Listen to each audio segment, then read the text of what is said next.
Hello you lovely people and welcome.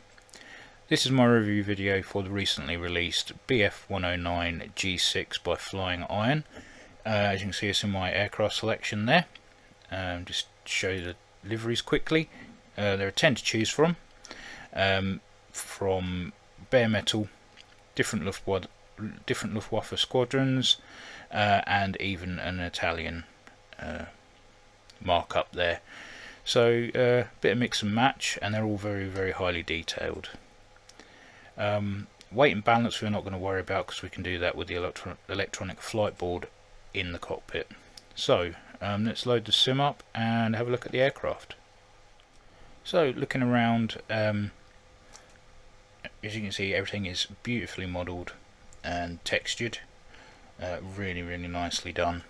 And you might notice a few things different that we're used to with our normal warbirds, like the Spitfire or the Mustang, things like that, and we'll go through them as and when we come to them, because the technology in German warbirds was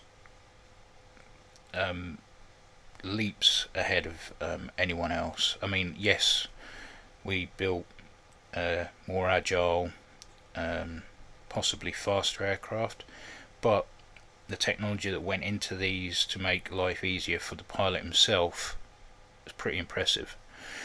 So let's look around. As you can see, we've got throttle here, but you'll notice that there is no mixture and no prop levers.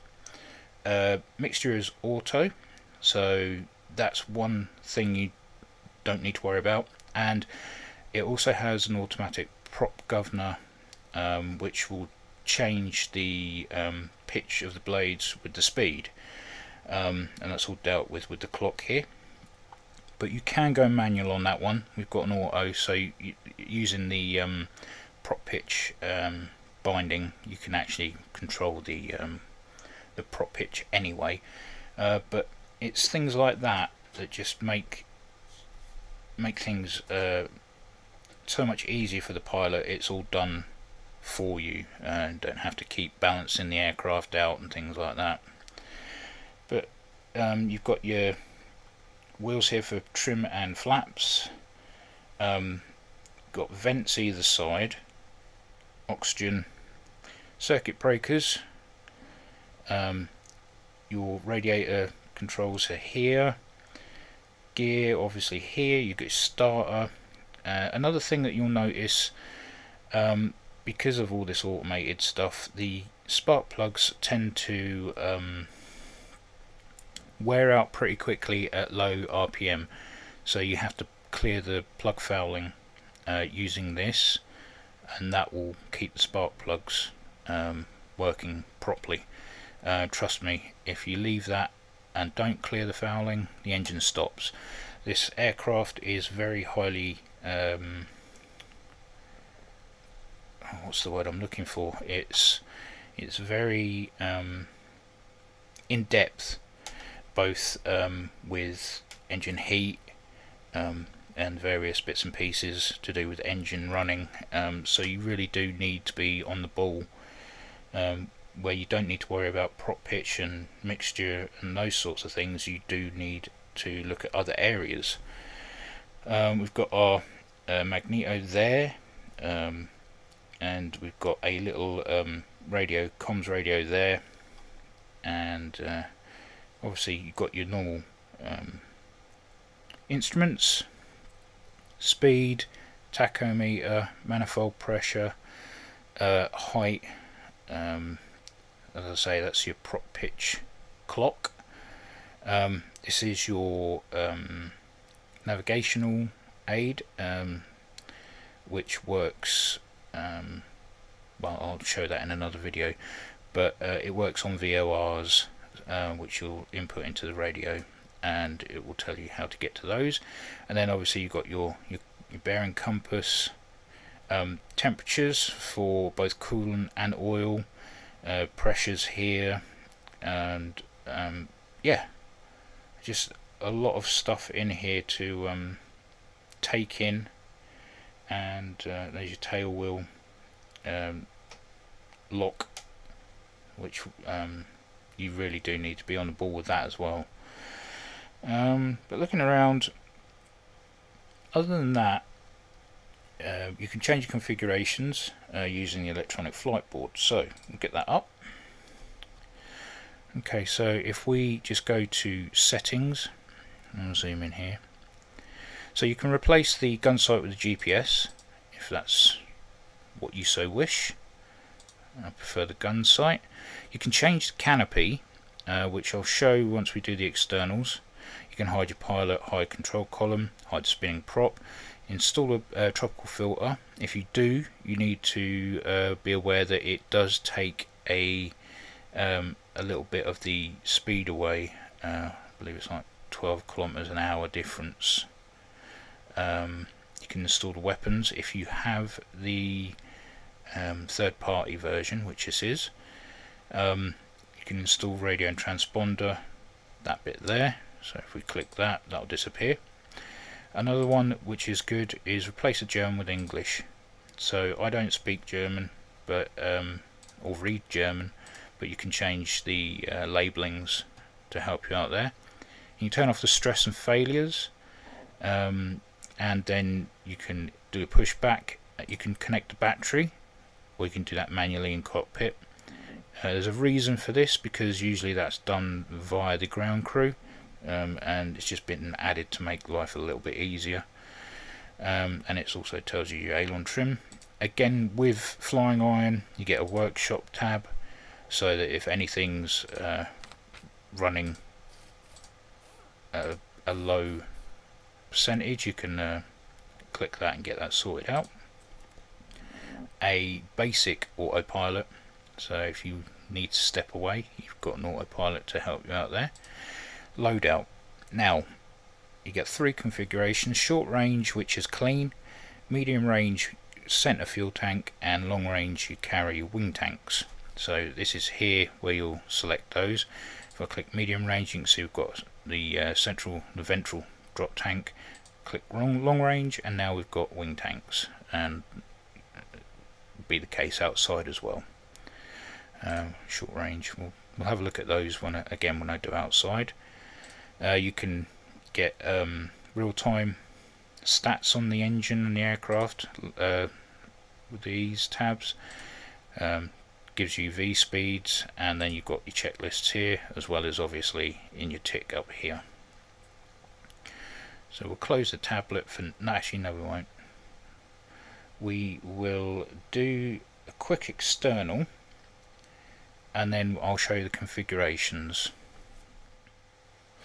Now I've done the cliche thing, and I'm flying from Duxford, as is the standard for any warbird flight, especially if you're from the UK. This is the clean configuration, so short range. You can see the external model is fantastic. I wouldn't expect anything less from FlyingIron. You can see the configuration of the upside down engine with the exhausts underneath. This is our air filter, which we can stick the tropical filter on, and then again, as I say, we can put the drop tanks on, which I'll show you in a second. So if I jump back in the cockpit, now I'm going to show you the tropical filter with the ventral drop tank. So if we jump outside again, now you can see we've got extended tropical air filter on, and we've got our ventral tank. Jump back in the cockpit again in a second. So yeah, there you go, and nicely modelled as well. So that's ventral. Okay, so I'm going to take the tropical filter off. Another thing I forgot to mention is that you can do the simplified ground handling as well, which because FlyingIron like to do their own custom tail dragger physics, which I keep on because they're pretty good actually, to be fair. And then we'll go to loadout, do long range. Okay, and now that we have the drop tanks on, you'll see that we have the controls for the fuel tanks here. So we can open the valves and close the valves via the switches there. And if we jump back outside, not entirely sure why, but I think it looks quite good in that configuration. Obviously not as aerodynamic as it could be, but obviously they're drop tanks, so wouldn't matter in a fight, but it does look good. It shows that it's got a bit more to it than just short range intercepts and caps. So yeah, those are the configurations for short, medium and long range.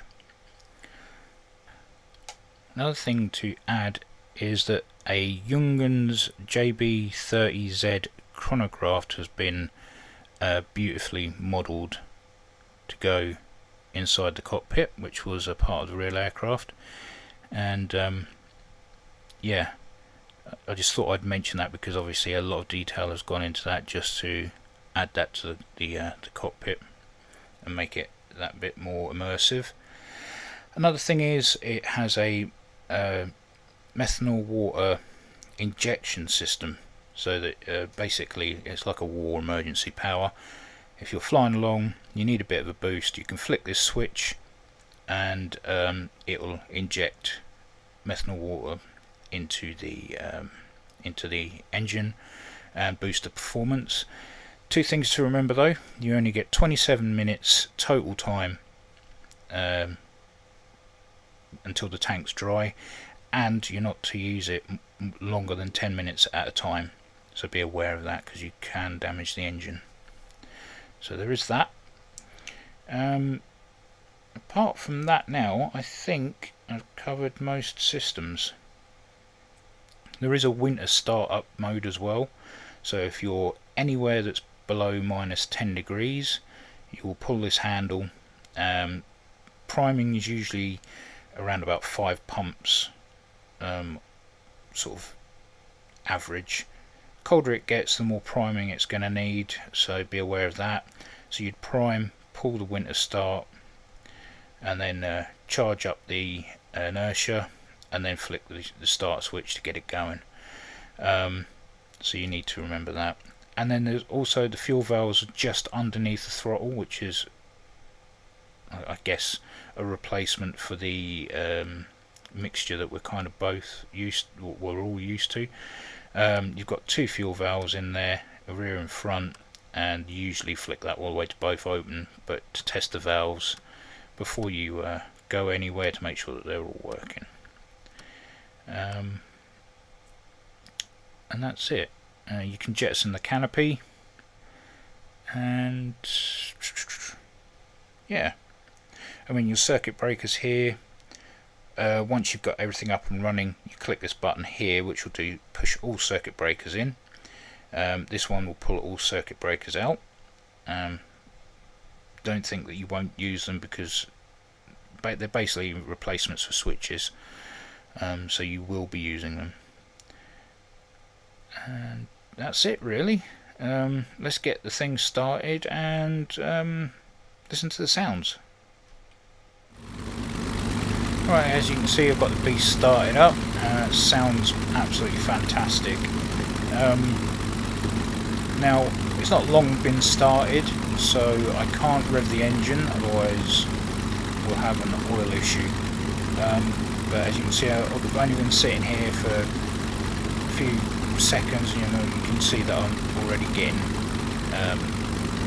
plug fouling. So let's pull that and have a listen.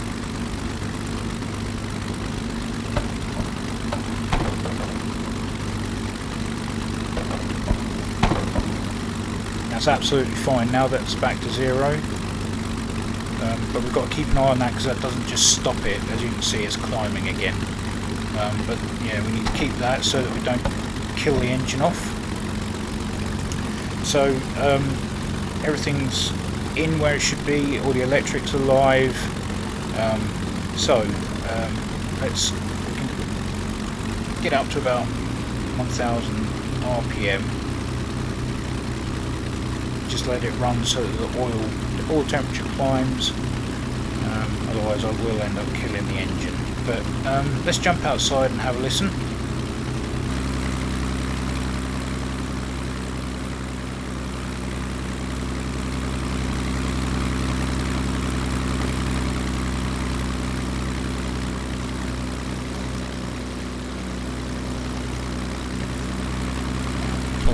stick and give it a little bit more.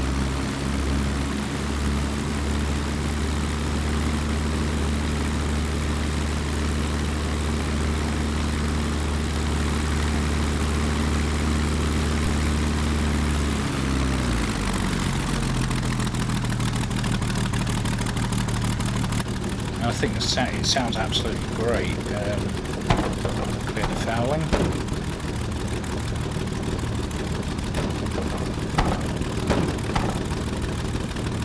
I love the vibrating instrument panel. It really gives it shows the power of the engine shaking the whole airframe.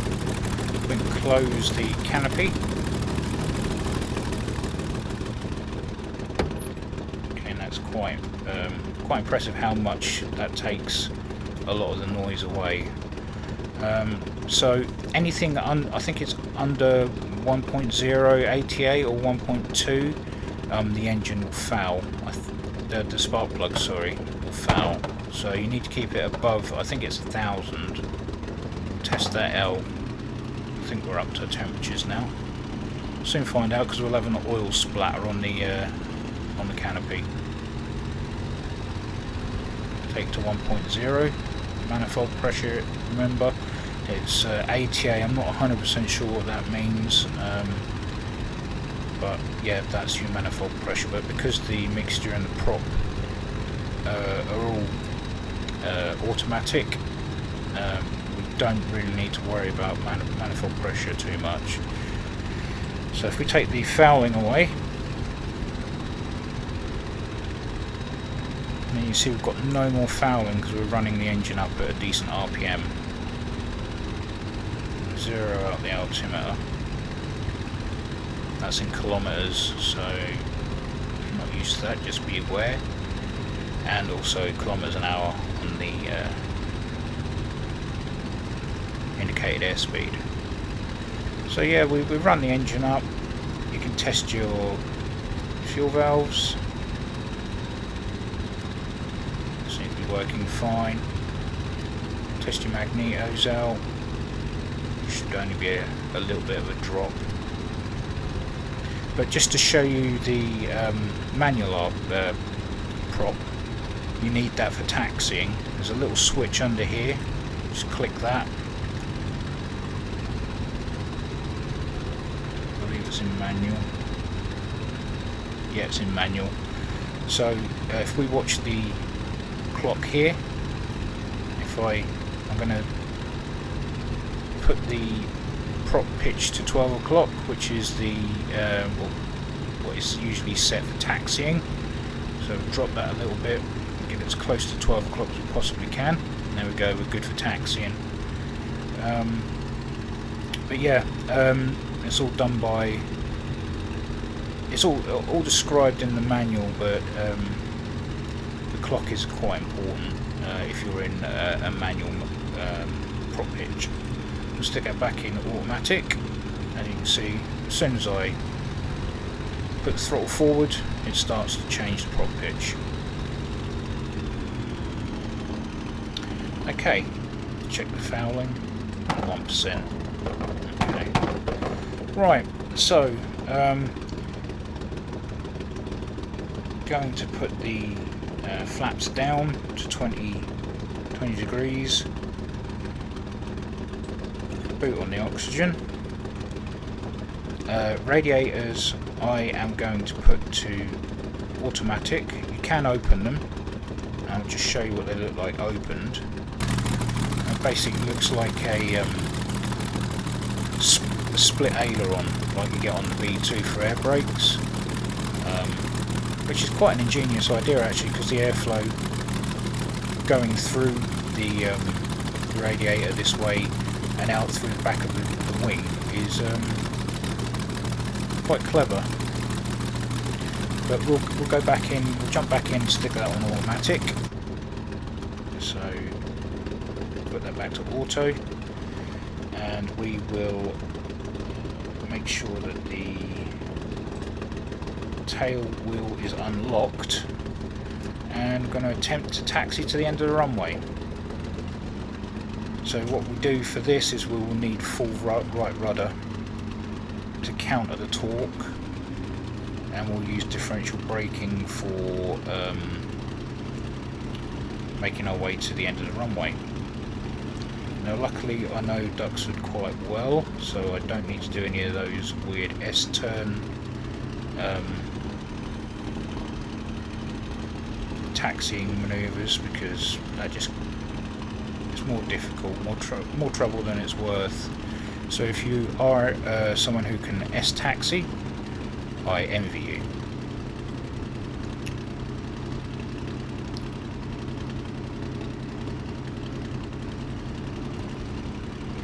Got to be careful because this thing can run away from you as well, so don't try and boot it all the way, because if you don't have control of the brakes, you can say goodbye to it.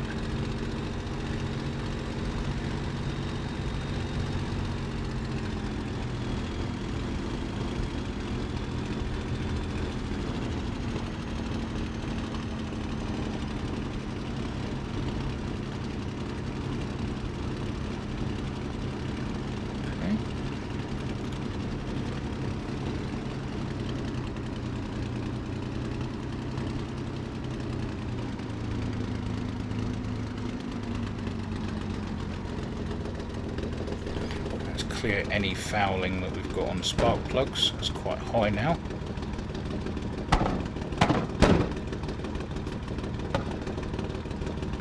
Okay. Now, it has been said that if you survive the takeoff in a 109, then you'll survive the landing. This is one of the hardest parts of flying the aircraft, at least for me anyway. You need full right rudder, you need full right aileron, and then you need to throttle up very slowly, and then counter that as you get rolling. It will start to turn to the right, and it may even tip. So you need to slowly, the faster you get, release the controls to get them more central for when the tail lifts up, and then you can take off. Now this is either going to go very well or extremely bad, so let's get rolling and see what happens.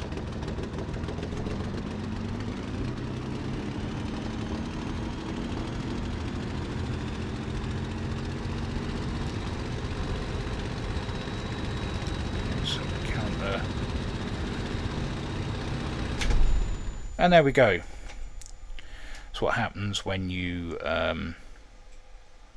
don't concentrate. So I'm going to try it again, but I'm not going to talk. Okay, so I manoeuvred myself back on the runway. It's clearing the fouling before I take off, because that irritates me. Now, remember what I said about the tail wheel lock? Yeah, didn't do that for the previous run. Didn't put the auto radiators on. Right, we're going to try that again. So full right rudder, full right aileron. I'm not going to talk from now on until we're in the air, or I have to reset again.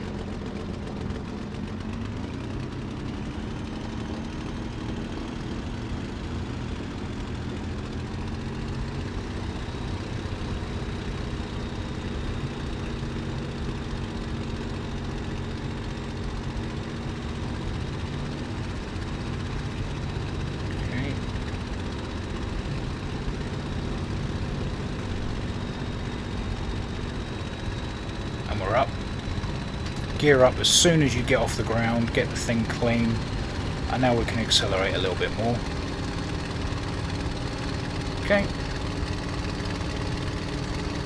Clear the plug fouling.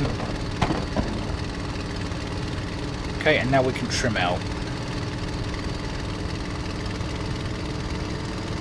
You will need to trim quite a lot when flying this.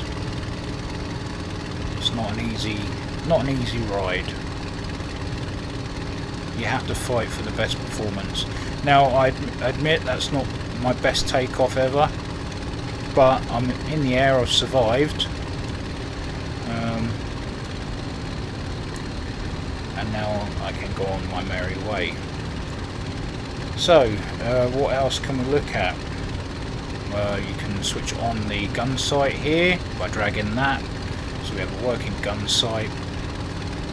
We can turn that off. What else?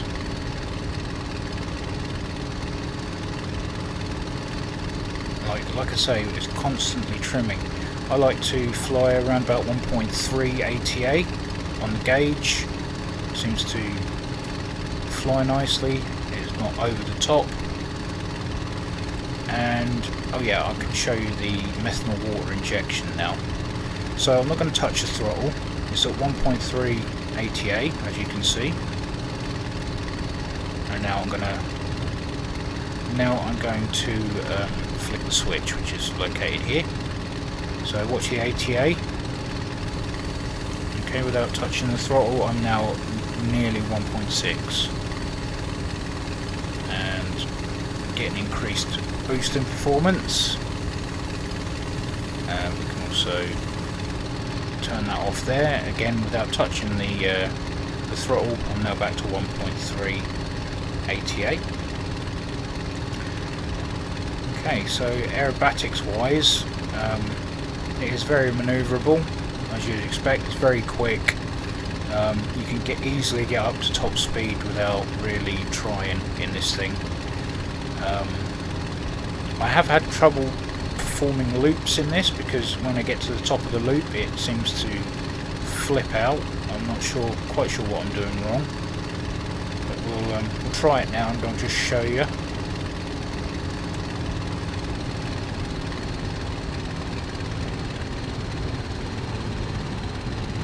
Okay, and there we go.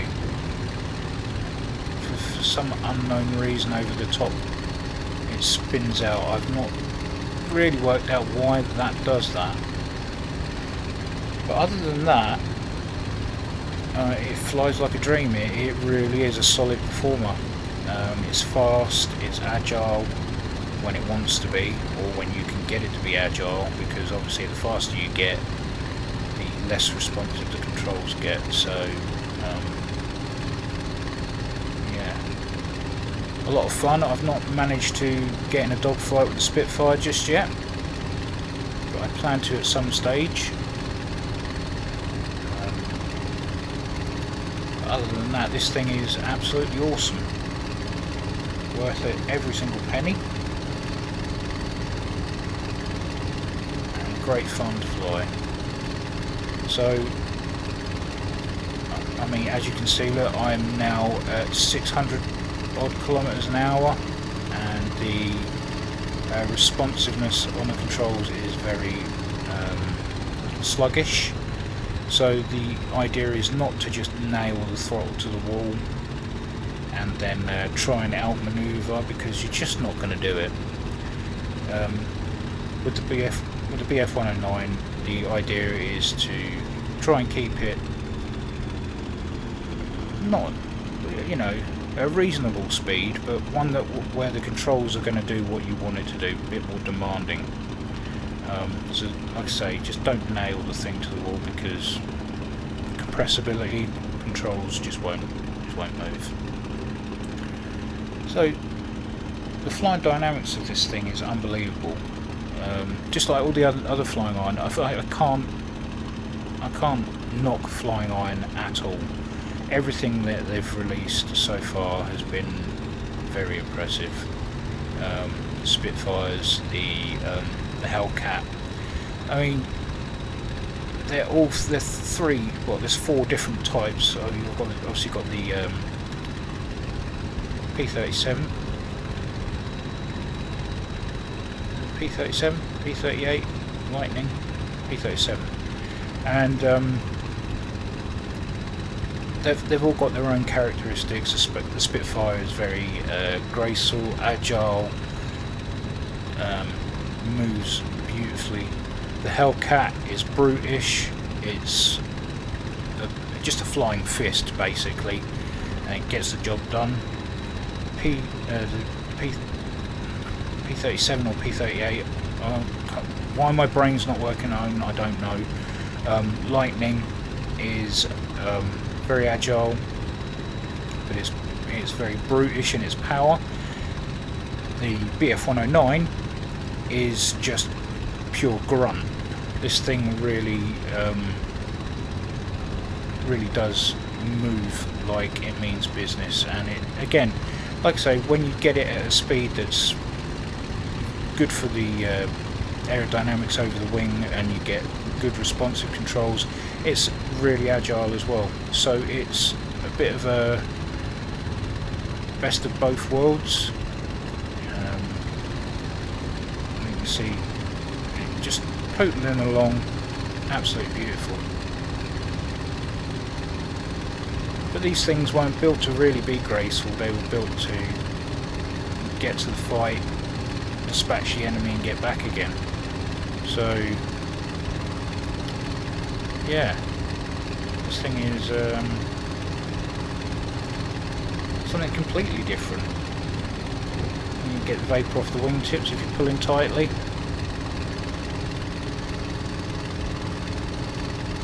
Okay, so let's get this thing back to Duxford, because otherwise I'm just going to ramble on and talk and it's going to get annoying. So let's find Duxford, get this thing, see if we can get a 3-pointer, and then get to the summary. Right, so I'm going to do a run and brake and then try and bring it in for a 3-pointer and see how it goes. I might just land on the grass to make life a bit easier.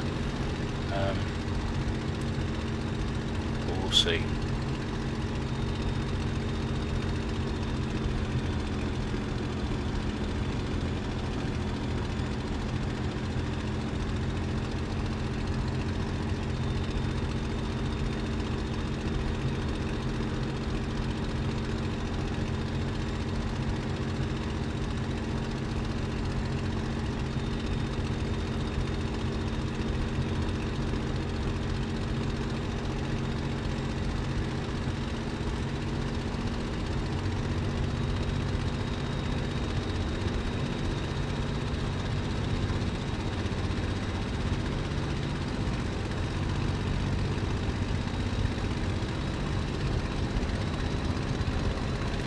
One last thing I forgot to show you as I'm up in the air.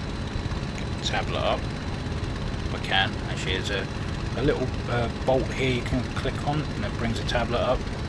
You go to settings. I'm just going to change the canopy to the the Erla canopy we're going to place to the original, which has the bits and pieces in the way, the old sliding windows, things like that. Place that, put the Erla canopy back on, and the visibility is notably better, absolutely. And because I've been concentrating on that, I've not been concentrating on getting into landing configuration.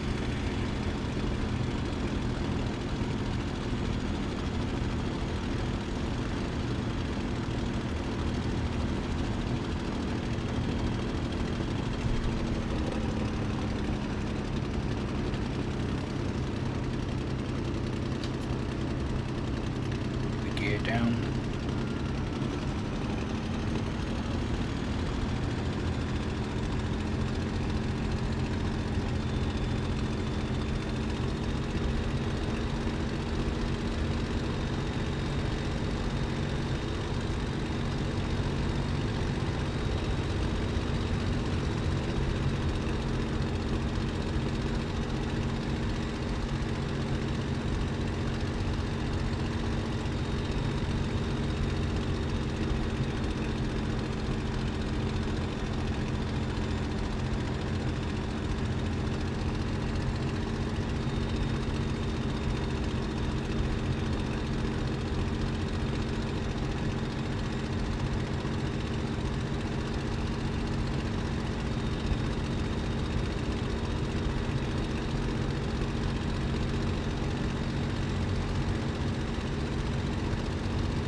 I survived. Oh, I'm running out of runway. Loosen the tail wheel and taxi back. Well, that was terrifying. I've never ever really had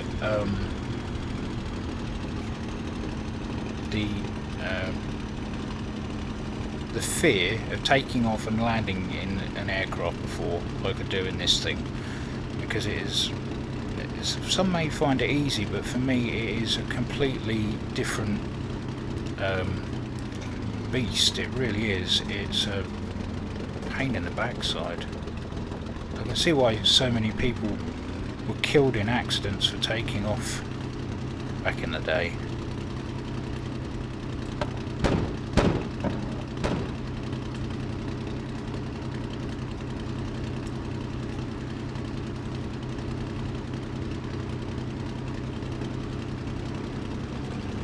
I think I'm just going to park it on the grass, to be fair.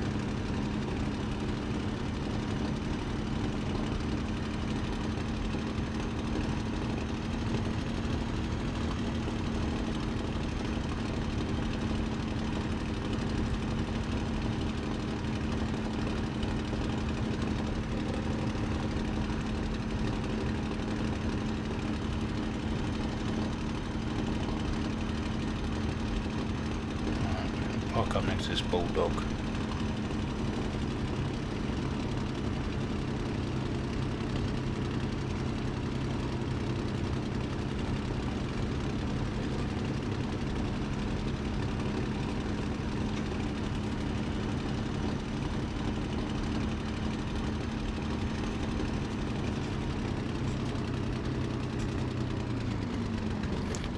Or we're going to pirouette, one of the two.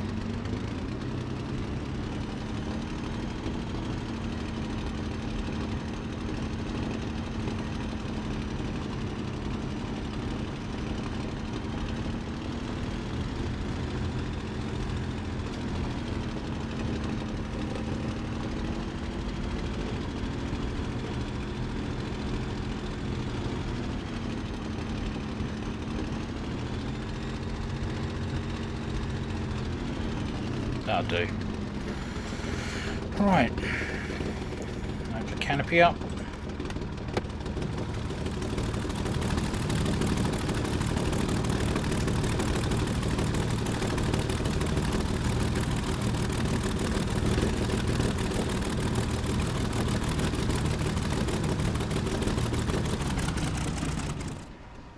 Shut the engine off.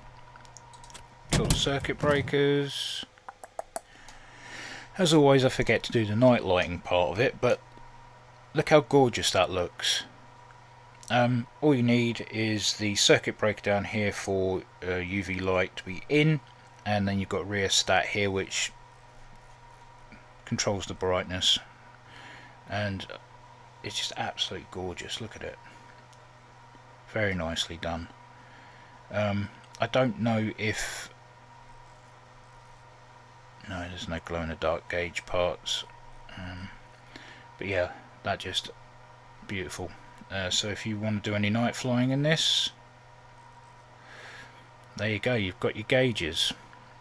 And also it seems to switch on all of the interior lighting around the switches as well. So yeah, so that's night lighting. Right then, so a quick summary. This will cost you a little bit more than the Spitfire. FlyingIron Spitfire is around about £18–19, whereas the 109 is around about £24–25. You can get it from the marketplace or from FlyingIron themselves. I recommend getting it from FlyingIron themselves. Stay away from the marketplace as much as you possibly can. You get more features, you get the weapons and everything with the FlyingIron version, and to be honest, it's less hassle as well. I find the marketplace an absolute nightmare. So anyway, that's another story. So what you're getting for your money is obviously the fantastic model itself, the obviously the texturing, everything is to a very, very high standard.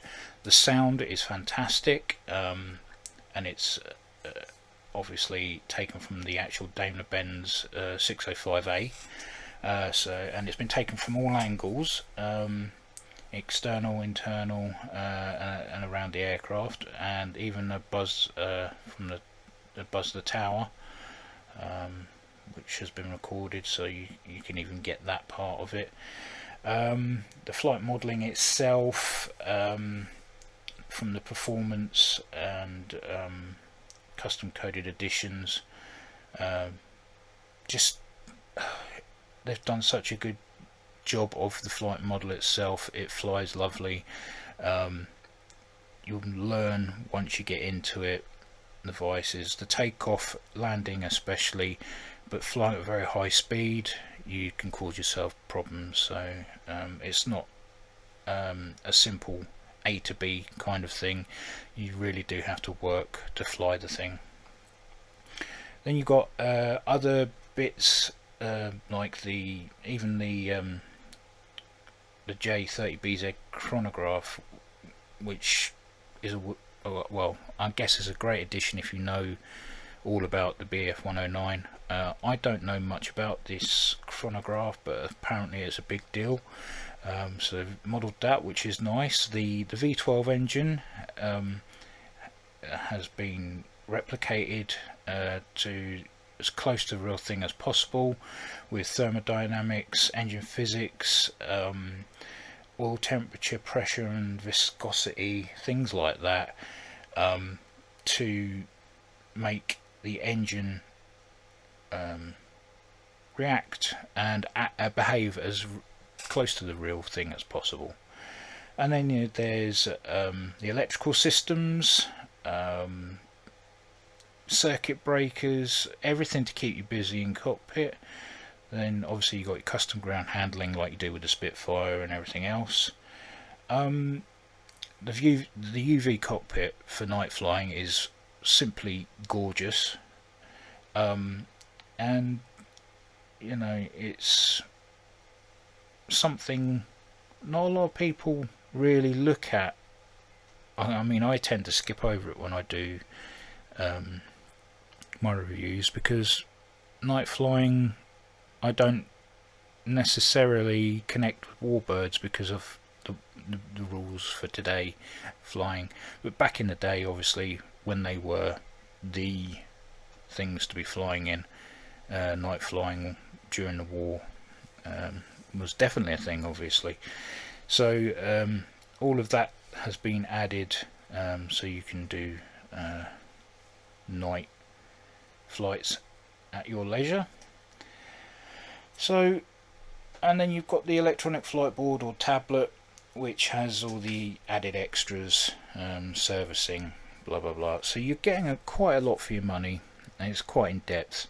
In fact, it's very in depth. And with Flying Iron, they're always working on their aircraft. So you know the customer support is always there. It's fantastic. So I can't really pick anything bad about it. I don't know enough about the 109 to really go, oh, this isn't right, that isn't right. From what I'm seeing and flying in this, it behaves as you would expect from a warbird. A lot of vices, you've got to watch what you're doing. There's a lot of work involved flying any warbird, and this is no exception. So I'm going to stop talking now, because I'm sure you're bored of it by now. But if you got this far, thank you very much. And I will be doing some demo videos on startups and things like that, so there's that to watch out for. So take care, and I will see you in the next one.